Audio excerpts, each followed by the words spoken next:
after a computer game character. Again, mate, that kid was Filipino. Oh, yeah.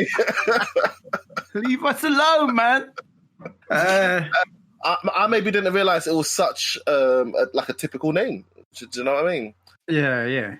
Mate, there's a Nigerian name for girls, and the name's Bimbo. Oh, really? So the way that it's spelled is Bimbo. Yeah. And how would you pronounce that? Bimbo. Exactly. So Bimbo. a girl's name that's Bimbo, and these girls like went to school, grew up in the UK, and were taught that for a long time. And I bet their parents didn't understand like what that meant with the new pronunciation. Of course, I know their teachers weren't even trying hard enough to pronounce it correctly, let alone the schoolmates. So they're the ones who kind of ended up abbreviating their name. In fact, they did, because I know a lot of girls called Bim, and that's it. They just abbreviated it down to Bim.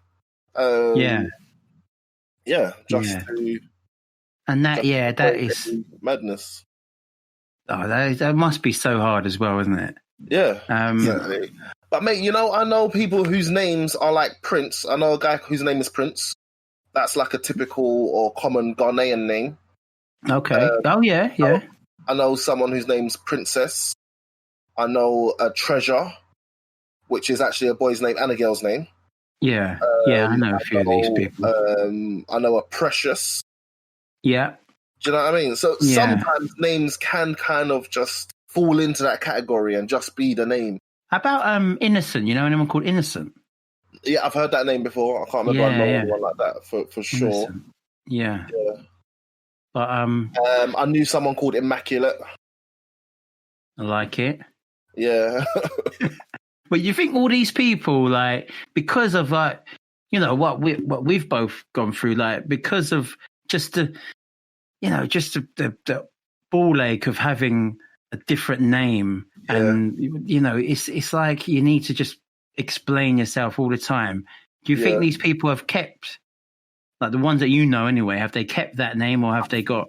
I think it goes two ways, man. Like, you either just, I think you double down on it, or you make a modification. Do you know what I mean? Yeah. My sister, she went to acting school, and she spent a long time thinking about like if she was gonna have a stage name that would be like different to her Nigerian surname, just so just to alleviate all of that stuff, to make like a less winding path towards getting cast in certain shows and everything. If they're fumbling on your name, do you know what I mean? You'd rather that. Totally, I totally understand. Yeah.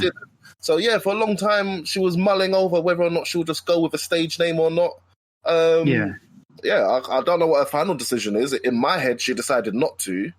And then she's not even in acting or anything anymore anyway. So. And that's why. Well, exactly. Who knows?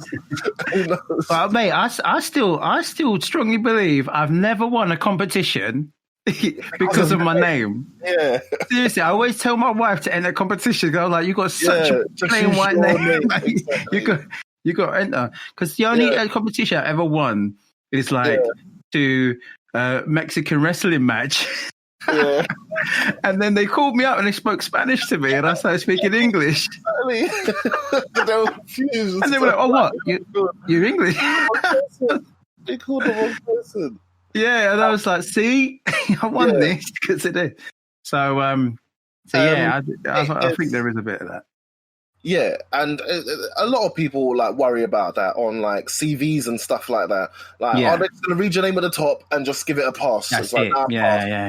It's not a nice feeling to have. But also, I was going to say, it's not a nice feeling to have, but you're not in the wrong. You shouldn't need to take any action.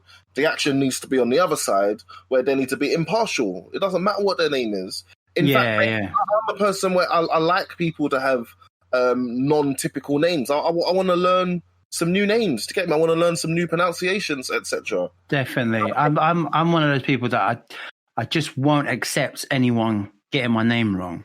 Especially more than once. Like if that's those ones that go, I can't pronounce that. Yes, you can. Yeah. Just do it. You can. I had a big Twitter conversation the other day about people who just allow people to have an incorrect pronunciation. And like I know where they're coming from, but with your surname, if they're addressing you by your name, like I just tend to correct people, and it's like, all right, you got it wrong. All right, we're gonna do it again, and all right, now repeat after me. It goes like this, and I'm not gonna like be there for like 5 minutes trying to teach you my name. But the next time you come round and you say it wrong again, we'll have another round of no. Let me pronounce it for you, and then you repeat back. Yeah, to me. exactly. Yeah, we're gonna keep doing this. We'll do the same thing again tomorrow. But I'm not just gonna give up and say, yeah, all right, go on. All right, yeah. Call me Dave. Mate, there's a whole thing going around that, do you get me? If about like African names and people saying that they can't pronounce them, where it's like if you can say Maria Sharapova and you can say Arnold Schwarzenegger, do you know what I mean? Then you can say Adepoju Ogundayo. Do you get what I mean? It's not that difficult. Exactly. But people automatically say, nah, not saying it. And there's just a thing around that. Do you remember like register time whenever it was a supply teacher? Yeah. And then when it gets your name, you're like, oh, gee, it's gonna mess it up, and then you just like the laughter of everyone. Exactly. And you try to cut the teacher off before he says it. Exactly, and correct them. Mate, the thing for me though is that, I don't know, mate. I got to the mindset of let him get it wrong, and then when he writes up his report about who was fucking up in the class, he's written my name wrong. Do you get me? I'm guessing you can copy a register, mate. Nah, well, mate, trust me. I can't remember. There was one teacher. I think sometimes they didn't have a register, and they asked everyone what their name was, and they were like writing it down. Because I remember saying my name, and he goes, O'Donnell. And I was like, yep, write down O'Donnell. O'Donnell, yeah. That's me. I'm talking about in today's class. Connor O'Donnell, that's me. I was like, write that down. Just tell them O'Donnell was running around and he jumped out the window and all of this stuff. You know O'Donnell. Yeah, exactly. Let Mr. Regan come and start asking. Now, mate, I was actually thinking, I was going to tell you, one of my cousins, they go to a school with a girl called Beyonce. Oh, really? So what's actually happened is that Beyonce Knowles has been around for so long that now they're calling little girls Beyonce. But I don't know if that's like a massive, if there's a lot of expectation on a girl called Beyonce. Like when School Talent Show comes around, it's true, isn't it? Yeah, imagine. She had better be a phenomenal performer. It's true, yeah. It's like, it's like when your name's Beyonce. If you called a kid Pele, he's got to be a good footballer, man. Exactly. Can't just be Pele and then not know how to shoot, you know what I mean? Yeah. Mate, I actually pulled up a bunch of Nigerian Yoruba names. Remember I was talking about how they actually have some meaning. Yeah. So I don't know. Do you know any Yoruba names, Nigerian names, that I could just go straight to? Only the ones that you said, like... Only the ones that I said. All right, let me just jump in with a few. Like the name Tola. Right. It's usually short for Ade Tola, and that means the crown is the worthy of wealth. Okay. Well, the crown... Now you said that, I do know a few Sholas. Yep, there you go. Ade Shola.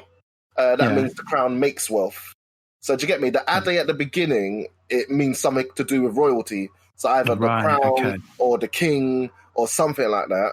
And you think that's why there's a lot of names here, like a lot of princes and queens and... well, no, the prince, that's more of like a Ghanaian thing, if I remember correctly. But it might be that they try to just do an English translation of their name. And that's what...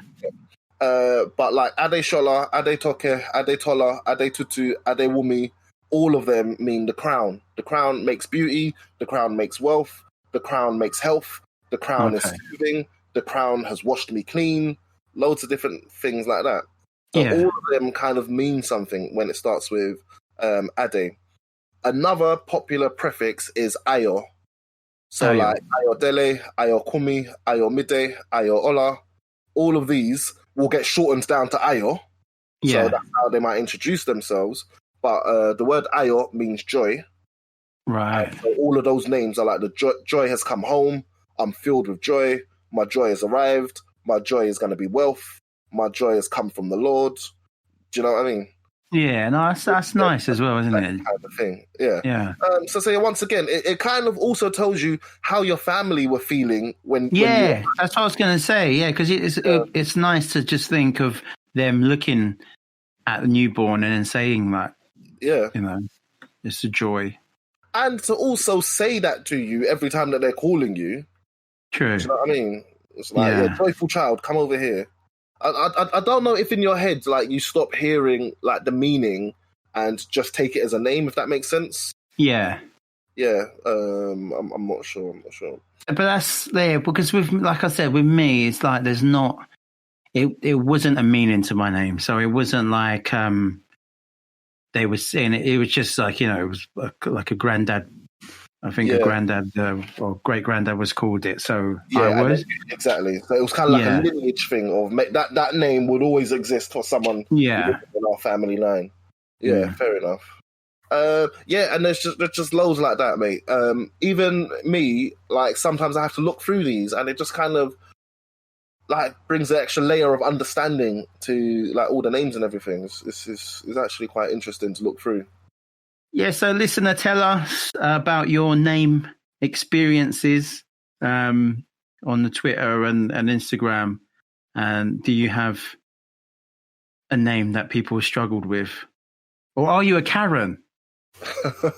Are you a Karen? And how are you taking to so many emerging Karens around the world? So many Karens. All right. Mate, do you remember, like, back in the day when you would leave your house for, like, a long weekend or something? Did your parents, like, take any preventative measures? Just a long weekend away? Yeah, well, let's say you're going for a holiday or whatever. Would your parents do anything to, like, keep the house safe? Oh, keep the house safe. No, I don't remember. No. Well, my parents are very religious, so they would just like make sure Jesus was on the window. Yeah, just the holy water on the doors. yeah. Make sure Jesus was prominent on the windows in case, like, they're like, oh wait. Yeah. So your mum would take a massive portrait of Jesus and just stick it in the kitchen window. Mate, don't think. Don't think that during these COVID times that my mum has just put loads of pictures of Jesus on the windows. Yeah, as in and the doors. So as a preventative thing, so that in case COVID was the plague, like in Moses' times. Yeah. For real, that's what she's doing. She's marking up the door frame. Yeah, like the blood on the door, and then you over. Pass me over. That's why it's called Passover. There you go. But yeah, so that's that. I think that's about the extent. Jokes. Don't you remember, like, leaving like a light on or something like that so that the burglars would think that you were at home? Yeah, but you're talking about my dad, who's like, he's a bit, he likes to save a buck, so he's not leaving the light on. You know what I mean? What's that electricity bill going to be like? You know what I mean? Allow it. Okay. I just remember that being a thing of just leave your lights on. Burglars will think that you're not in. I even remember there being some sort of product where it would turn your lights on at like random times. Do you know what I mean? As in, like, turn it on in the evening. What, back in the day? I'm sure I remember that, yeah. That's just some little guy that you gave a spare key to, mate. Just putting the light on. There ain't no app for that back in the day. Not on that. But do you remember those things you'd put into the socket that would kind of have like a timer on them so you can tell when your device should come on and when it should go off? I guess. I remember that. And it had like some little clock around it and you'd move all the sliders in and out. Oh, mate, I got a clear memory of this. And then you could just plug like a lamp into that, and then it will just turn on at a certain time and turn off at a certain time. That sounds like a fire hazard, if ever I've heard one, mate. Jokes. Probably was, to be honest. Probably. And now I'm thinking even more recently, I've seen, you know, when you like wake up at 3:30,